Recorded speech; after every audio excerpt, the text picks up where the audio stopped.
Lampu kristal raksasa di langit-langit Grand Ballroom Hotel Bellevue memancarkan kilau keemasan yang menakjubkan. Cahayanya berpendar lembut, memantul pada ribuan kristal kecil yang membiaskan spektrum warna ke seluruh sudut hall megah tersebut. Karpet merah membentang sepanjang 50 meter menuju panggung bernuansa mawar merah dan putih. Aroma wewangian mewah berpadu keharuman bunga lili menguar di udara, menciptakan atmosfer kemewahan yang memukau. Suasana riuh oleh kehidupan kelas atas. Dentang halus gelas-gelas kristal berisi sampanye mahal berpadu harmonis dengan alunan musik klasik gesek dari chamber orkestra.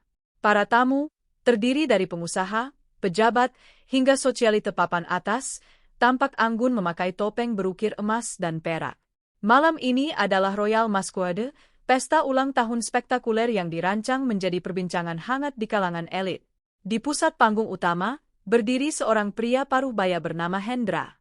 Tubuhnya yang tegap dibalut setelan jas custom buatan Italia. Senyum lebar tak pernah lepas dari wajahnya, memancarkan pesona pria sukses di puncak kejayaan. Lengan kanannya melingkar erat di pinggang ramping seorang wanita muda di sampingnya. Wanita itu adalah Siska. Malam ini, Siska menjadi pusat perhatian di usianya yang ke-28 tahun. Ia tampil mencolok dalam balutan gaun malam merah menyala dengan potongan off-shoulder. Gaun berhiaskan ribuan paet Swarovski itu berkilau menangkap setiap sorot spotlight. Di wajahnya menempel topeng pesta berbulu merah dan ukiran emas, mempertegas kesan anggun sekaligus berani. "Terima kasih untuk malam yang sangat indah ini, Mas," bisik Siska manja sambil menyandarkan kepalanya ke bahu Hendra. Jari jemarinya mengelus dada jas Hendra dengan lembut. "Aku merasa seperti wanita paling beruntung. Kamu benar-benar mewujudkan semua impianku." Hendra terkekeh pelan, rasa bangga meluap saat melihat tatapan kagum dari para tamu. Ia mendekatkan wajahnya, mengecup pelipis Siska. "Apapun untuk kado ulang tahunmu, sayang," balas Hendra mantap. "Pesta mewah ini, sebuah rumah berkonsep villa modern di kawasan elit Jakarta Selatan atas namamu, serta mobil sport terbaru yang terparkir di area VIP hotel ini. Kamu berhak mendapatkan segalanya." Siska mengecup pipi Hendra tanpa peduli pandangan orang-orang. "Kamu memang suami tersayang dan paling royal, Mas," bisiknya puas. Di balik kemewahan malam itu, ada kebohongan raksasa yang tertutup rapat. Hendra sengaja melupakan kenyataan pahit di luar dinding marmer hotel ini. Sementara Hendra membuang uang ratusan juta rupiah untuk pesta semalam dan membelikan barang-barang miliaran rupiah untuk Siska, istri sahnya yang dinikahi selama 12 tahun, Maya, berada di tempat yang sangat berbeda. Maya sedang duduk sendirian di sudut rumah kontrakan sempit di pinggiran kota. Rumah beratap seng dan berdinding kusam itu menjadi tempat bernaung bagi Maya dan putra tunggal mereka yang berusia 8 tahun, setelah Hendra mengusir mereka dengan dalih perusahaan bangkrut dan aset disita ban. Hendra telah merencanakan aksi busuk ini selama 3 tahun. Dengan dalih mengelola bisnis manufaktur milik keluarga Maya, Hendra memanipulasi keuangan perusahaan. Ia memalsukan berkas pengalihan saham, memalsukan tanda tangan Maya pada surat kuasa, dan memindahkan dana perusahaan ke rekening cangkang atas namanya dan nama Siska. Setiap kali Maya mempertanyakan keuangannya yang terputus, Hendra selalu berpura-pura menjadi korban. "Bisnis sedang hancur, Maya," teringat jelas bagaimana Hendra membentaknya 6 bulan lalu. "Aku sudah berjuang. Kita harus menjual aset untuk menutup utang, kalau tidak, aku di penjara. Kamu harus prihatin." Dengan skenario licik, Hendra memaksa Maya menandatangani pengalihan aset terakhir. Setelah menguras kekayaan Maya, termasuk toko perhiasan warisan ibunya, Hendra meninggalkan Maya dalam jerat kemiskinan dan hidup nyaman di apartemen penthouse bersama Siska. Kembali ke ballroom, Siska menyesap sampanyenya dengan anggun. Cincin berlian besar melingkar di jari manisnya, hasil penjualan tanah warisan keluarga Maya. Siska tidak peduli dari mana uang itu berasal. Baginya, menguasai Hendra adalah kemenangan mutlak. "Mas," panggil Siska, "setelah pesta ini selesai, kita langsung pindah ke rumah baru di Menteng itu, kan?" Hendra tertawa kecil, mengelus punggung Siska. "Tentu saja, sayang. Malam ini milikmu. Tidak ada yang bisa merusak kebahagiaan kita." Hendra sangat yakin.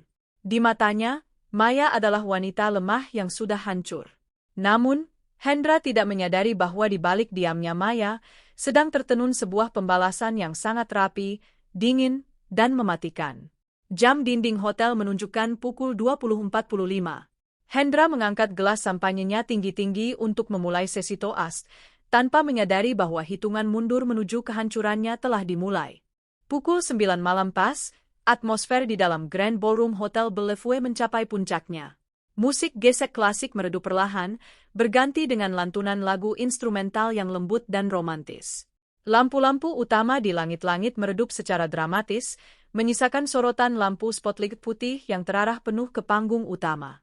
Di sana, sebuah kue ulang tahun bertingkat 5 bertema gotik royal berwarna hitam dan emas berdiri megah. Hendra menggenggam mesra jemari Siska yang memegang pisau pemotong kue berhiaskan pita sutra. Tepuk tangan riuh dan sorak-sorai dari puluhan tamu undangan membumbung tinggi, menciptakan gemuruh euforia di seluruh penjuru ruangan. Potong kuenya! Potong kuenya! Seru para tamu sosialita di barisan depan dengan tawa renyah. Siska menatap Hendra dengan pendar mata yang dipenuhi kemenangan. "Aku bahagia sekali malam ini, Mas," bisiknya dengan senyum lebar yang memamerkan deretan giginya yang rapi. Namun, tepat ketika ujung pisau tajam itu menyentuh lapisan teratas kue ulang tahun tersebut, sebuah dentuman keras bergema di seluruh ruangan. Bam! Pintu ganda setinggi 3 meter berbahan kayu jati berlapis ukiran emas yang menjadi pintu masuk utama ballroom mendadak terdorong terbuka lebar. Suara benturan pintu dengan dinding marmer menyentak perhatian seluruh orang yang hadir. Gelak tawa dan obrolan manja seketika terhenti. Musik instrumental yang dimainkan oleh tim musisi mendadak janggal dan terputus di tengah jalan. Keheningan yang mencekam langsung menyergap ruangan megah itu. Ratusan pasang mata yang tertutup topeng pesta serta-merta menoleh ke arah pintu masuk. Dari balik kegelapan lorong luar hotel, muncul sesosok wanita. Derap langkah sepatu hak tingginya yang beradu tegas dengan lantai marmer menimbulkan bunyi klak-klak-klak yang teratur, bergaung ritmis dan penuh penekanan di dalam ruangan yang kini senyap. Wanita itu adalah Maya. Malam ini, Maya tidak tampil seperti wanita malang yang selama beberapa bulan terakhir meringkuk di rumah kontrakan sempit. Ia mengenakan gaun malam berpotongan alain berwarna hitam pekat tanpa lengan, terbuat dari bahan sutra berkualitas tinggi yang jatuh dengan sangat sempurna menutupi tubuh anggunnya. Rambut hitam tebalnya disanggul rapi ke atas, memamerkan leher jenjangnya yang bersih tanpa perhiasan apapun. Ia tidak mengenakan topeng pesta seperti tamu lainnya.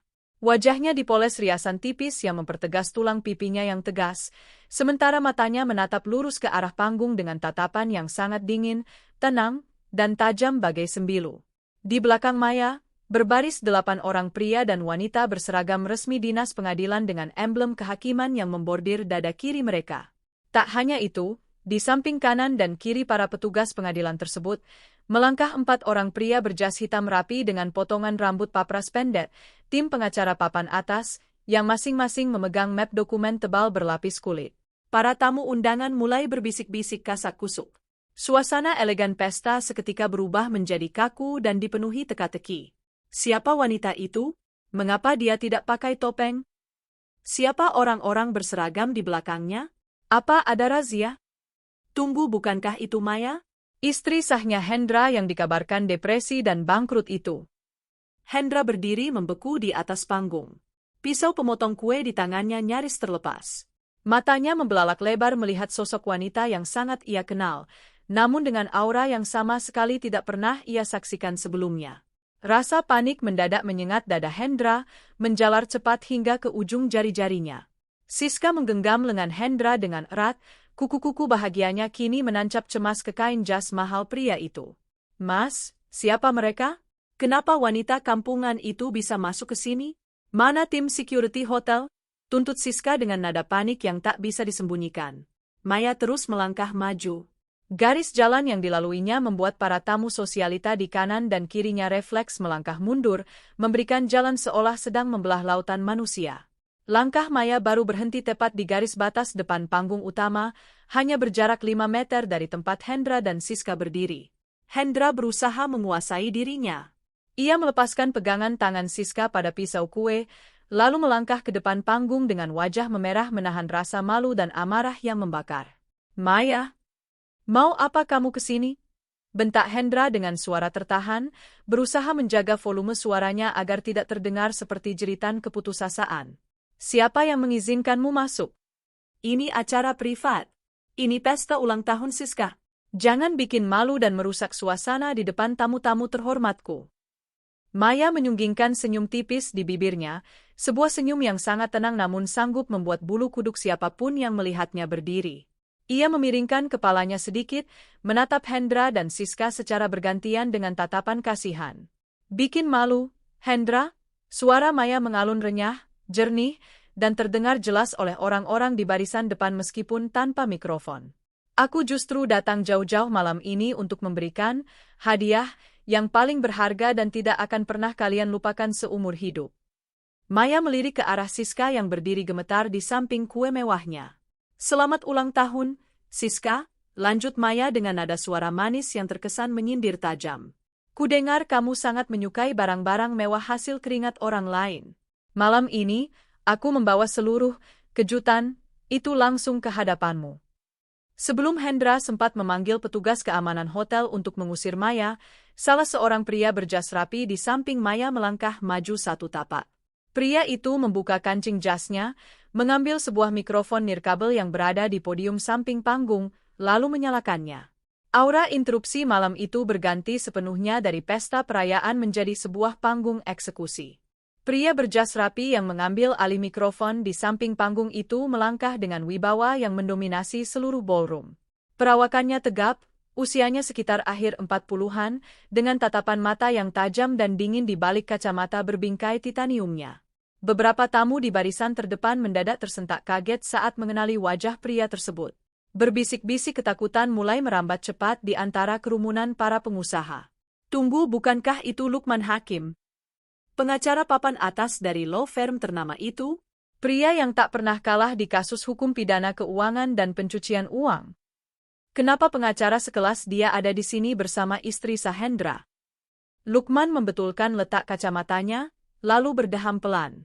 Suara berat dan tegas yang keluar dari pengeras suara hotel seketika membungkam seluruh bisikan di dalam ruangan. Selamat malam, Tuan Hendra dan Nyonya Siska, ujar Lukman tenang, mengarahkan pandangannya tepat ke panggung. Serta selamat malam kepada para tamu undangan yang terhormat. Saya hadir di sini secara resmi mewakili klien saya, Ibu Maya Kencana, berdasarkan penetapan hukum yang telah disahkan hari ini. Hendra yang panik mencoba menyambar mikrofon lain di dekat panggung. Jangan dengarkan orang ini. Ini gangguan Kang?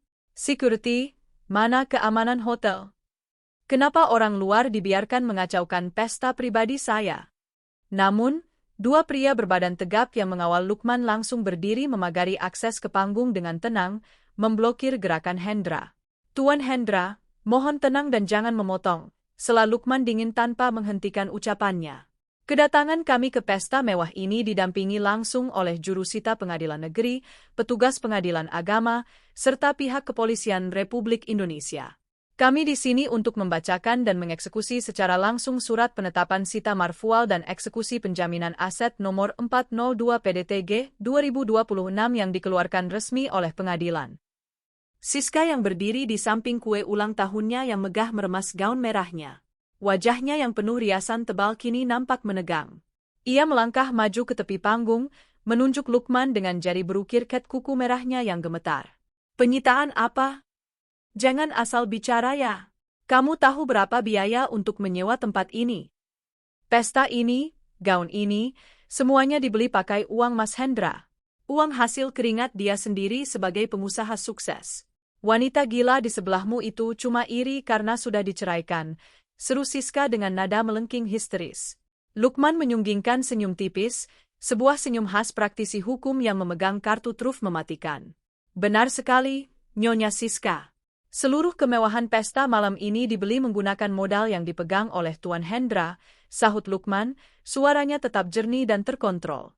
Namun berdasarkan hasil audit forensik keuangan yang kami serahkan ke pengadilan, seluruh modal bisnis, aset, dan aliran dana yang digunakan Tuan Hendra selama 3 tahun terakhir adalah aset bersama pernikahan sah antara Tuan Hendra dan Ibu Maya. Lukman sengaja memberi jeda 1 detik, membiarkan kalimatnya meresap ke dalam pikiran seluruh tamu undangan. Lebih dari itu, Lanjut Lukman dengan nada kian menekan, sebagian besar dana yang digunakan untuk mendanai gaya hidup mewah Tuan Hendra dan Anda, Nyonya Siska, berasal dari tindak pidana penggelapan aset perusahaan dan pemalsuan dokumen atas aset warisan milik keluarga Ibu Maya. Wajah Hendra yang semula memerah mendadak pucat pasi bagaikan mayat. Peluh dingin mulai menetes dari pelipisnya, meluncur jatuh melewati pipinya.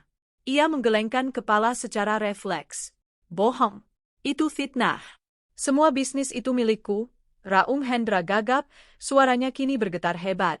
Semua bukti transaksi, pemalsuan tanda tangan pada sertifikat tanah warisan, pemindahan dana operasional ke rekening pribadi atas nama Siska, hingga pengalihan saham secara ilegal telah diverifikasi oleh Polda dan pengadilan, potong Lukman tajam.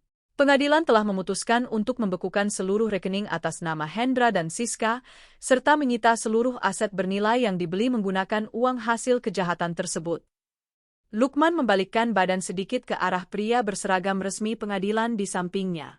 Bapak Jurusita, silakan bacakan dan mulai eksekusi tindakan penyitaan di tempat malam ini juga. Ketegangan di dalam Grand Ballroom Hotel Bellevue mencapai titik didih. Suara bisik-bisik para tamu undangan mendadak lenyap, digantikan oleh keheningan kaku yang dipenuhi rasa penasaran tingkat tinggi. Di tengah atmosfer yang mencekam itu, seorang petugas berbadan tegap berseragam resmi dari pengadilan melangkah maju dengan memegang sebuah map tebal berwarna merah tua. Di tangan petugas tersebut terselip sebuah alat pengeras suara portabel dan segel resmi pengadilan berlambang burung Garuda yang terbuat dari bahan khusus bertuliskan stempel basah kejaksaan dan pengadilan.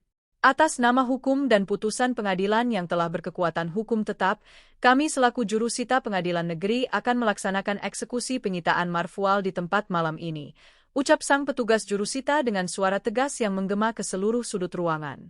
Ia memandangi selembar kertas penetapan, lalu mendongak menatap lurus ke arah panggung utama.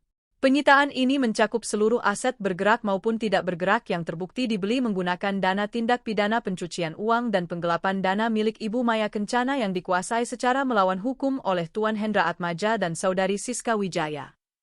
Siska yang berdiri di samping kue ulang tahunnya langsung menjerit histeris. Wajahnya yang semula cantik kini pias, kehilangan seluruh warna kemerahannya. Ini tidak masuk akal. Kalian tidak punya hak, teriak Siska histeris sambil menunjuk para petugas. Mas Hendra, katakan sesuatu pada mereka. Jangan biarkan mereka mempermalukan kita seperti ini di depan semua relasi bisnis kita. Hendra tidak mampu berkata apa-apa. Tubuhnya terhuyung ke belakang, hampir menabrak meja kue bertingkat 5 di belakangnya.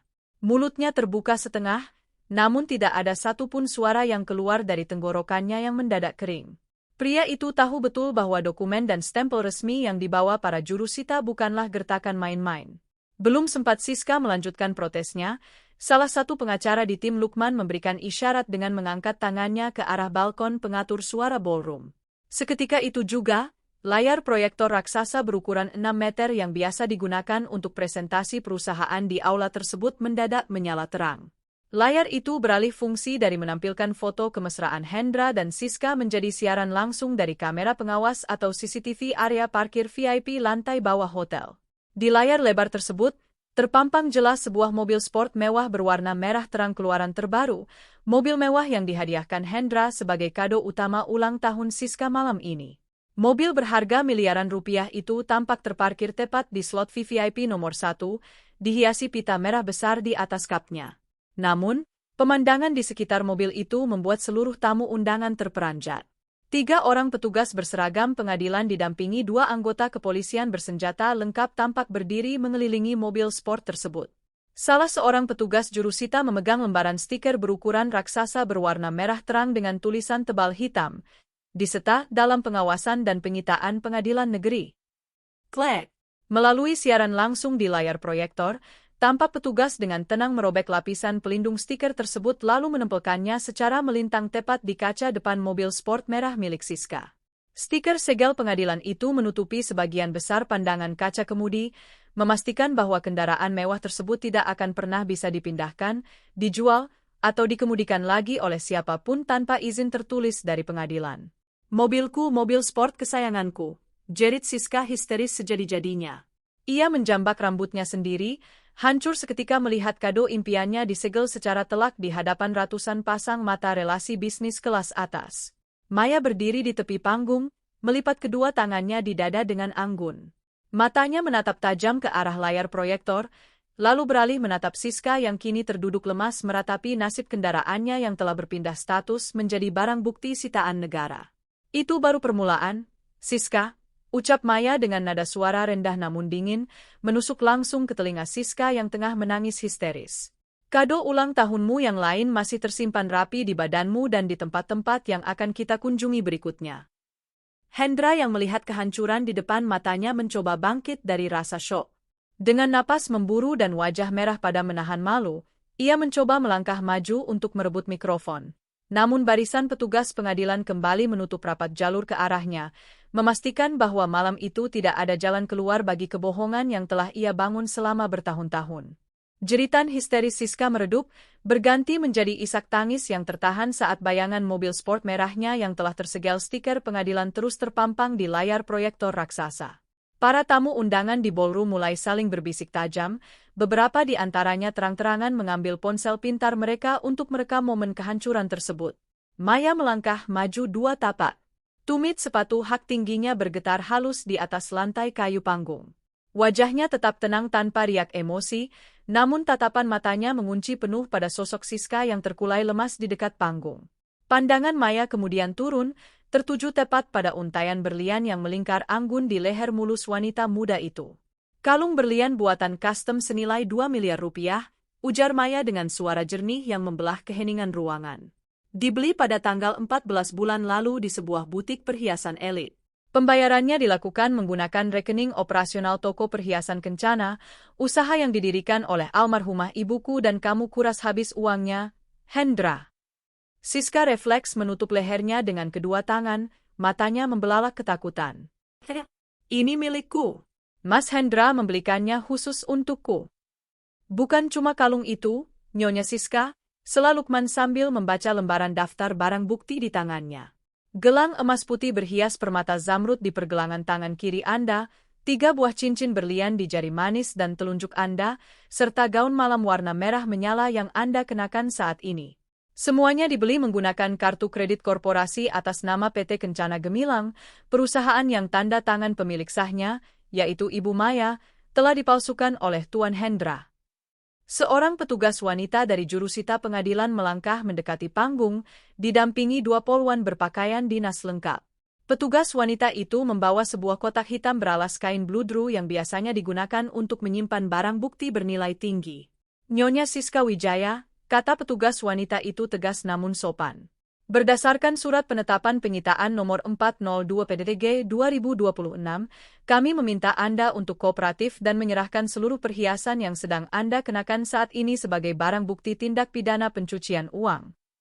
Tidak mau. Jangan sentuh aku, jerit Siska sambil melangkah mundur, mencoba bersembunyi di balik tubuh Hendra.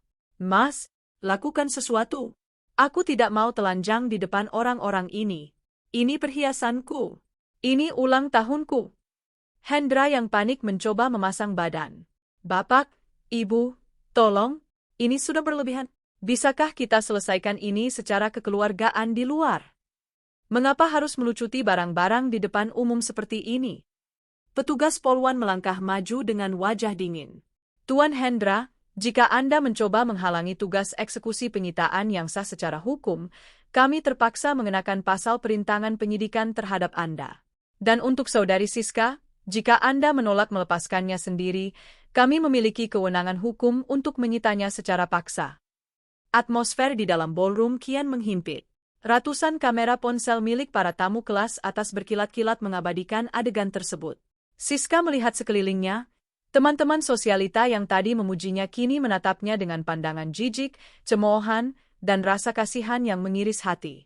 Dengan tangan gemetar hebat dan air mata mengalir deras merusak riasan tebal di wajahnya, Siska terpaksa membuka pengait kalung berlian 2 miliar rupiah di lehernya.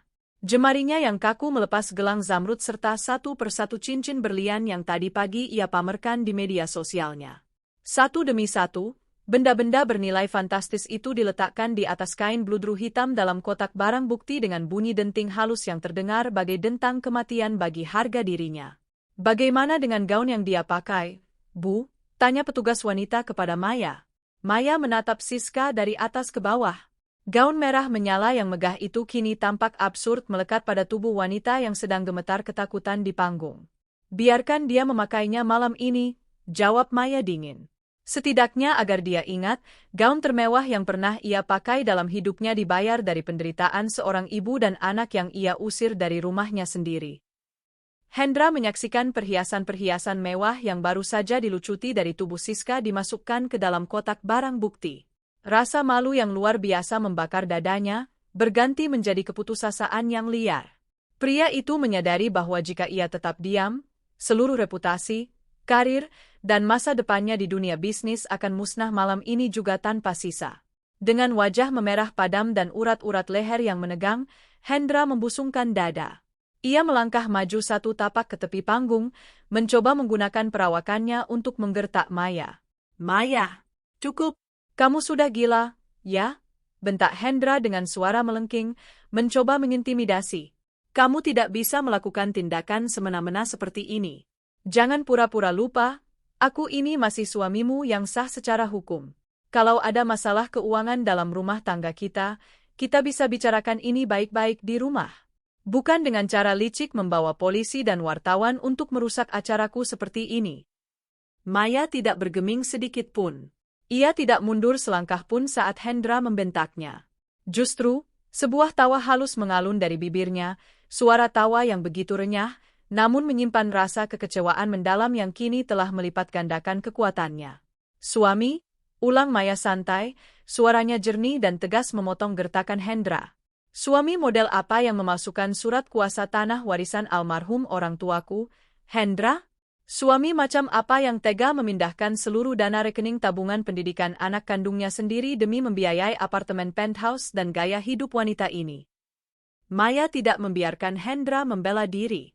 Ia memberi isyarat kecil dengan melambaikan tangan kanannya ke arah tim teknis di sudut ballroom.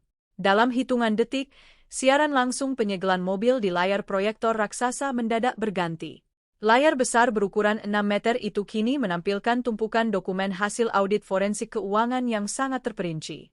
Satu persatu bukti diproyeksikan dengan sangat jelas. Lembaran surat kuasa jual beli tanah yang memperlihatkan tanda tangan Maya yang dipalsukan secara kasar oleh Hendra, bukti transfer berkala senilai ratusan juta rupiah dari rekening operasional perusahaan ke rekening pribadi Siska. Hingga rekaman CCTV berkualitas tinggi dari sebuah bank swasta yang memperlihatkan Hendra sedang mencairkan deposito warisan milik keluarga Maya. Tak berhenti di situ, layar proyektor juga memutar rekaman suara percakapan telepon yang jernih antara Hendra dan seorang broker aset. Suara Hendra menggema keras di seluruh ballroom. Jual saja tanah warisan mertuaku itu di bawah harga pasar, yang penting cepat cair. Istriku yang bodoh itu tidak bakal sadar, dia percaya 100% kalau perusahaan sedang bangkrut. Suara rekaman itu berhenti, menyisakan keheningan yang mencekam di seluruh ruangan. Ratusan tamu undangan yang hadir, yang sebagian besar merupakan rekan bisnis, investor, dan pengusaha papan atas yang pernah diajak kerjasama oleh Hendra, sontak pecah dalam riuh bisik-bisik dan seruan tertahan. Beberapa pengusaha senior di barisan depan menggeleng-gelengkan kepala dengan raut wajah penuh kejijikan. Gila, ternyata dia menguras harta istrinya sendiri. Pria semacam ini tidak punya martabat sama sekali. Penipu kelas kakap. Batalkan seluruh investasi kita di perusahaannya besok pagi. Ini bahaya sekali. Topeng kepalsuan seorang pengusaha sukses dan royal yang selama bertahun-tahun dibangun oleh Hendra terkoyak habis di depan publik. Reputasinya hancur berkeping-keping dalam hitungan menit, tepat di panggung yang ia sewa untuk memamerkan kemewahannya. Hendra berdiri membeku. Wajahnya yang semula merah padam kini memucat bagai kertas. Keringat dingin mengalir deras membasahi kerah jas mahal Italia yang dikenakannya, sementara lututnya bergetar hebat menahan beban kebenaran yang kini menghantamnya tanpa ampun. Gelombang kasak-kusuk di Grand Ballroom kian memanas.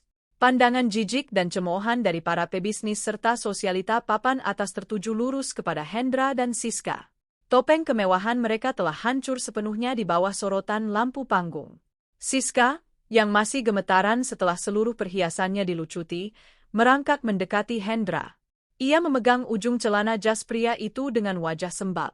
"Mas, Katakan pada mereka kalau itu tidak benar, ratap Siska dengan suara serak. Sertifikat villa di Menteng itu atas namaku, kan? Mereka tidak bisa mengambil rumah kita, kan, Mas?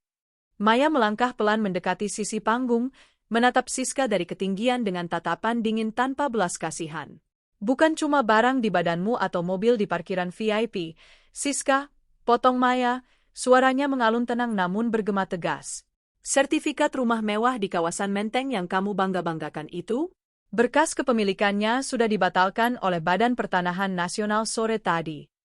Siska tersentak hebat, matanya membelalak tak percaya. Dibatalkan? Tidak mungkin. Mas Hendra sendiri yang menyerahkan sertifikat itu padaku. Lukman, pengacara Maya, melangkah maju sambil mengacungkan selembar berkas berstempel resmi BPN dan penetapan pengadilan. Berdasarkan bukti alur transaksi keuangan, pembelian properti atas nama saudari Siska Wijaya terbukti 100% menggunakan dana hasil tindak pidana pencucian uang dan penggelapan sertifikat tanah warisan keluarga Ibu Maya, jelas Lukman lugas. Sesuai hukum yang berlaku, transaksi tersebut batal demi hukum. Seluruh hak atas tanah dan bangunan di Menteng telah disita oleh negara dan dikembalikan hak kepemilikannya penuh kepada Ibu Maya Kencana. Kalimat itu memukul telak kesadaran Siska. Harapan terakhirnya untuk tetap memiliki hunian mewah di kawasan paling elit terhempas seketika. Villa bernilai puluhan miliar rupiah yang rencananya akan ia tempati malam ini runtuh bagaikan istana pasir yang diterjang ombak. Siska terduduk lemas di atas lantai kayu panggung. Gaun merah mewahnya yang kini tanpa perhiasan tampak kumal terhampar di lantai. Pria yang selama ini ia agung-agungkan sebagai pengusaha kaya raya dan royal ternyata tak lebih dari seorang penipu ulung yang mencuri dari istri sahnya sendiri. Mas, kamu bohong padaku? Jerit Siska histeris, suaranya melengking memecah keheningan ballroom. Ia bangkit berlutut dan memukul-mukul dada Hendra dengan liar. Kamu bilang kamu kaya raya. Kamu bilang semua perusahaan itu milikmu. Kamu bilang istri kampunganmu itu tidak punya apa-apa. Ternyata kamu cuma pencuri. Siska, tenang dulu. Jangan bikin malu di depan orang-orang, bentak Hendra gagap, mencoba menepis tangan Siska. Namun tenaganya sendiri sudah habis karena syok yang teramat sangat. Aku yang malu, raung Siska seraya menangis histeris. Aku meninggalkan semuanya demi kamu karena memikirkan masa depanku. Ternyata kamu cuma parasit penipu. Hendra hanya bisa berdiri membisu. Peluh dingin terus menetes dari dahinya, membasahi kerah jas mewahnya. Tatapannya kosong memandangi Maya yang berdiri tegak, tenang, dan berwibawa di bawah panggung. Sosok istri yang dulu ia sepelekan dan ia kira telah hancur, kini berdiri sebagai eksekutor atas seluruh jalan hidupnya. Keributan di atas panggung makin tak terkendali. Tangisan histeris Siska dan amukan marahnya kepada Hendra menjadi tontonan gratis bagi ratusan tamu undangan yang kini terang-terangan merekam adegan tersebut. Hendra hanya bisa berdiri mematung, menahan malu yang teramat sangat, sementara seluruh martabat yang selama ini ia banggakan hancur berkeping-keping.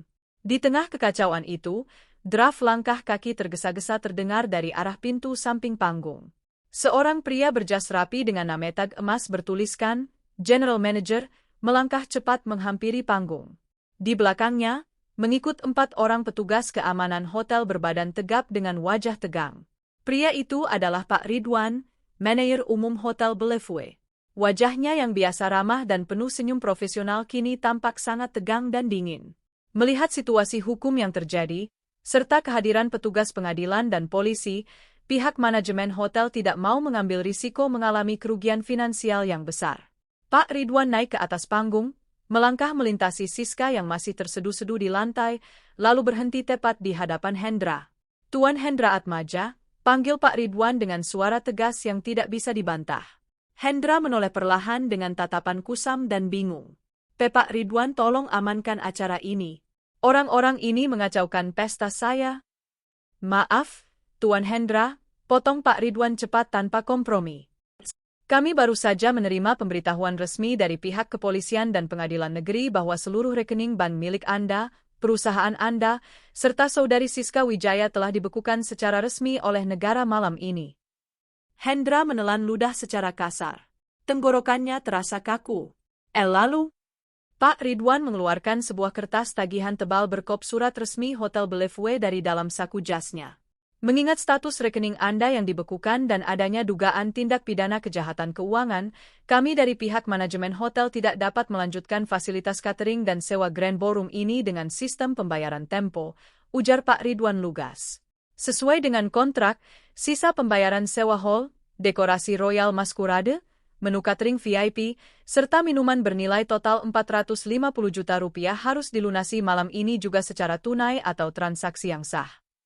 450 juta, ulang Hendra dengan suara bergetar dan melengking.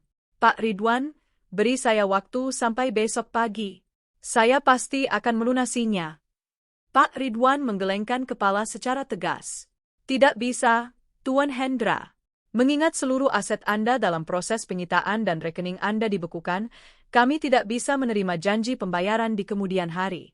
Jika sisa tagihan sebesar Rp450 juta ini tidak bisa dilunasi dalam hitungan menit secara tunai, kami terpaksa langsung menyerahkan Anda ke pihak kepolisian atas tuduhan penipuan jasa dan fasilitas hotel. Siska yang mendengar ucapan manajer hotel itu menghentikan tangisannya sejenak. Matanya membelalak lebar memandangi Hendra dengan rasa tidak percaya yang kian memuncak. Jadi, pesta mewah ini juga belum dibayar tuntas, jerit Siska dengan nada jijik yang luar biasa. Kamu menyewa hotel bintang 5 ini pakai utang yang tidak bisa kamu bayar, Mas? Kamu benar-benar pria melarat gila yang cuma modal pemalsuan. Hendra meraba-raba saku jasnya dengan tangan gemetar hebat. Ia mengeluarkan dompet kulit mewahnya, namun ia tahu betul di dalamnya hanya ada beberapa lembar kartu kredit yang seluruh limitnya telah diblokir otomatis oleh sistem perbankan 15 menit yang lalu. Maya, yang berdiri tenang di bawah panggung, menatap pemandangan itu dengan senyum tipis yang syarat akan kemenangan. Pria yang dulu meninggalkannya dalam kemiskinan dan mencuri seluruh harta keluarganya, kini bahkan tidak mampu membayar sewa tempat untuk menyombongkan kebohongan yang ia ciptakan sendiri. Keheningan yang mencekam kembali menyergap seluruh Grand Ballroom Hotel Bellevue. Tatapan ratusan pasang mata tertuju pada Hendra yang kini berdiri membisu dengan dompet terbuka di tangannya. Kartu-kartu kredit mahal milik pria itu kini tak lebih dari selembar plastik tanpa guna setelah seluruh akses perbankannya dibekukan total. Di luar ruangan, suara sirene mobil kepolisian menyalak nyaring, memecah kesunyian malam dan gaungnya terdengar makin mendekat. Suara sepatu Lars yang melangkah tegap berirama menggelegar dari lorong utama hotel. 3 orang penyidik kepolisian berseragam lengkap dengan emblem reserse kriminal melangkah masuk ke dalam ballroom. Dipimpin oleh seorang perwira kepolisian, mereka berjalan lurus membelah kerumunan tamu yang refleks memberikan jalan dengan wajah penuh ketegangan. Perwira polisi itu naik ke atas panggung, mengeluarkan selembar surat perintah berwarna kuning dari balik dokumen resminya. Tuan Hendra Atmaja, panggil perwira polisi tersebut dengan suara berat dan berwibawa yang menggema tanpa bantuan mikrofon. Hendra mendongak pelan, matanya merah dan sayu, dipenuhi rasa ketakutan yang teramat sangat. Pak polisi, ini cuma masalah salah paham keluarga? Tidak ada salah paham, Tuan Hendra, potong perwira polisi itu tegas. Berdasarkan laporan resmi nomor LPB 10427/2026 SPKT Polda dan bukti-bukti awal yang sah, Anda resmi kami tahan atas tuduhan tindak pidana penipuan, penggelapan dalam jabatan, pemalsuan dokumen otentik, serta tindak pidana pencucian uang, TPPU. Sebelum Hendra sempat mengeluarkan sepatah kata pun untuk membela diri, 2 penyidik polisi di samping perwira melangkah maju. Dengan gerakan cepat dan sigap, mereka menarik kedua tangan Hendra ke belakang tubuhnya. Klek!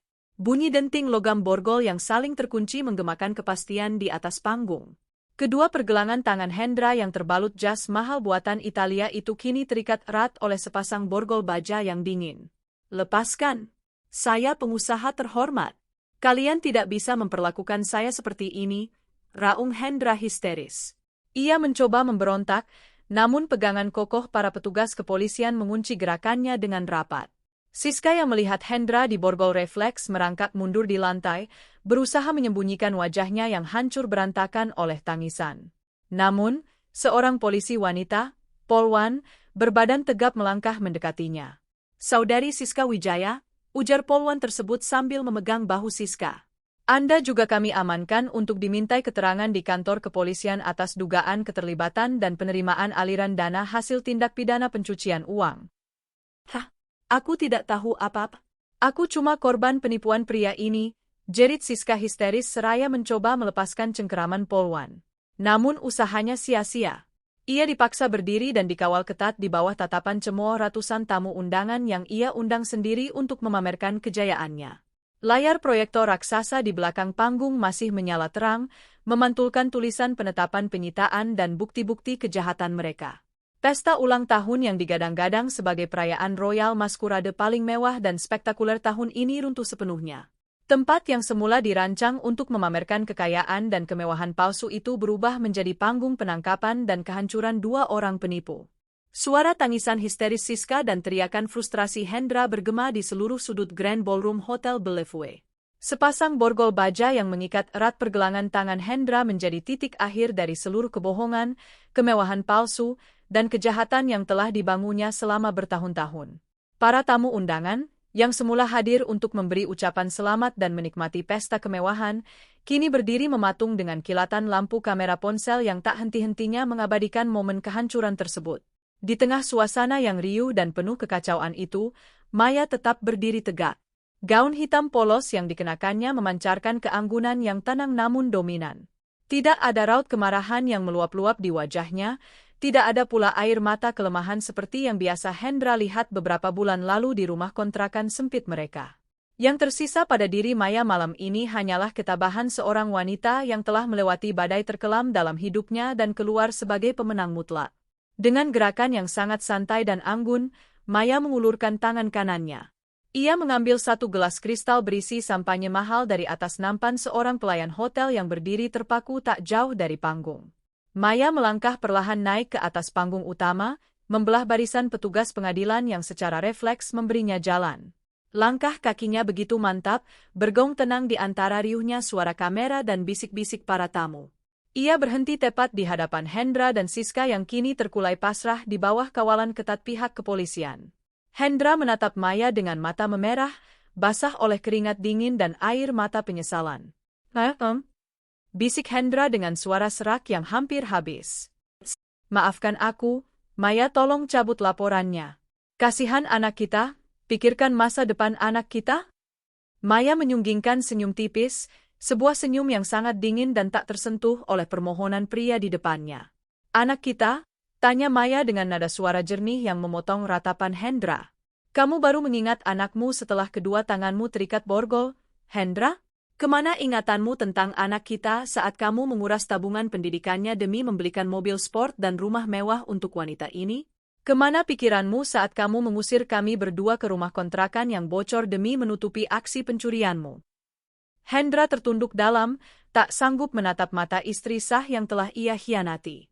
Maya kemudian memalingkan pandangannya ke arah Siska yang terduduk lemas di panggung dengan gaun merah kumal dan wajah berantakan oleh tangisan. Maya mengangkat gelas sampanye di tangannya tinggi-tinggi, membiarkan gelembung-gelembung halus di dalam gelas kristal itu menangkap pendar cahaya lampu ballroom. Selamat ulang tahun yang ke-28, Siska, ucap Maya dengan nada suara yang begitu tenang, santai, namun menghantam ulu hati. Terima kasih sudah membujuk Hendra untuk merancang pesta semewah dan sekeramaian ini. Tanpa pesta ini, aku dan tim pengacaraku tidak akan pernah bisa mengumpulkan seluruh barang bukti, membekukan seluruh aset, dan mempermalukan kalian berdua secara tuntas di hadapan seluruh relasi bisnismu. Siska hanya bisa terseduh-seduh, menutupi wajahnya dengan kedua tangan yang kini tak lagi dihiasi perhiasan berlian. Pesta ini sungguh luar biasa, lanjut Maya lembut. Ini adalah kado ulang tahun paling berharga yang pernah kamu terima, sebuah pelajaran abadi bahwa harta hasil curian tidak akan pernah membawamu pada kebahagiaan. Maya menyesap sedikit sampanye dari gelas kristal tersebut, lalu menaruh gelas itu kembali di atas meja pesta yang megah. Tanpa mengucapkan sepatah kata pun lagi, Maya berbalik arah. Ia melangkah turun dari panggung utama dengan kepala terangkat tegak. Di belakangnya, Lukman beserta tim pengacara dan petugas jurusita berjalan mengawal langkahnya dengan penuh rasa hormat. Para tamu undangan di sepanjang karpet merah secara refleks membuka jalan, menatap Maya dengan rasa kagum, hormat, dan ngeri akan pembalasan dendamnya yang begitu rapi dan elegan.